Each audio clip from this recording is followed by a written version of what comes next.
Olá pessoal, eu quero falar para os meus colegas médicos, tá, das mais variadas áreas, os assuntos que nos preocupam principalmente nessa fase de pandemia com o coronavírus.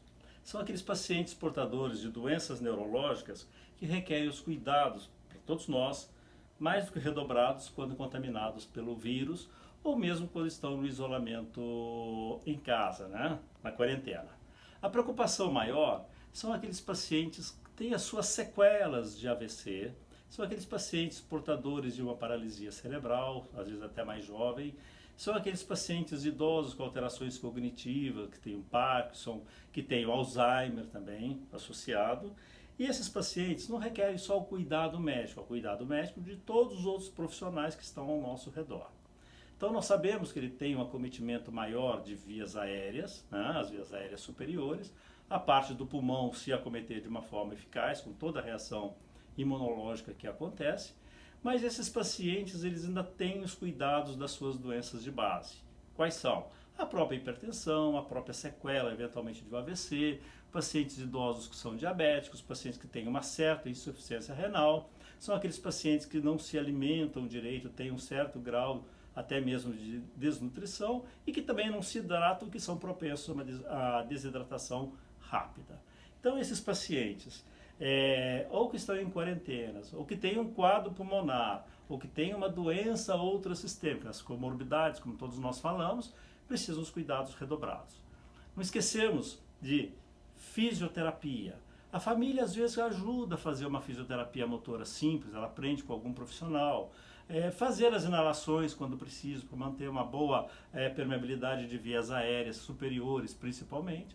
Né? E nunca descuidar da hidratação e da alimentação. Vamos locomover esses pacientes, vamos dar cuidado para esses pacientes, evitando, né, a retenção de secreção pulmonar, evitando as escaras que esses pacientes apresentam.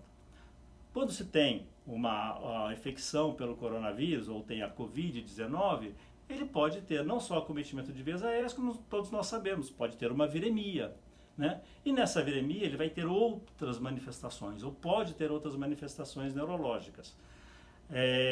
Existem as dores musculares difusas, as mialgias difusas, as cefaleias que os pacientes apresentam. Será que ele não tem uma propensão, não está com quadro de uma meningite viral? Será que quando rebaixa bastante o nível de consciência, não só pela hipóxia cerebral, pela hipóxia que ele apresenta, ele vai ter alguma certa hipóxia cerebral e levar uma letargia, né? Ou uma encefalite associada a tudo isso? Nós ainda não sabemos, nós estamos aprendendo. Tá? E nós vamos aprender daqui para frente, numa avaliação prospectiva. E eventualmente lá na frente, no final dessa pandemia, no final dessa crise toda, no final dessa guerra toda, nós vamos fazer o estudo prospectivo. Amostras serão guardadas, tecidos serão guardados. Como é que vai ser o comportamento, como foi o comportamento desse vírus no cérebro? No pulmão nós já sabemos, no intestino nós já sabemos, no fígado nós temos uma boa ideia, nos rins nós também já sabemos, mas como é que foi no cérebro? O que teve de acometimento ou não acometimento nesses pacientes? Então, não é só o cuidado médico que eu quero enfatizar, são os cuidados gerais.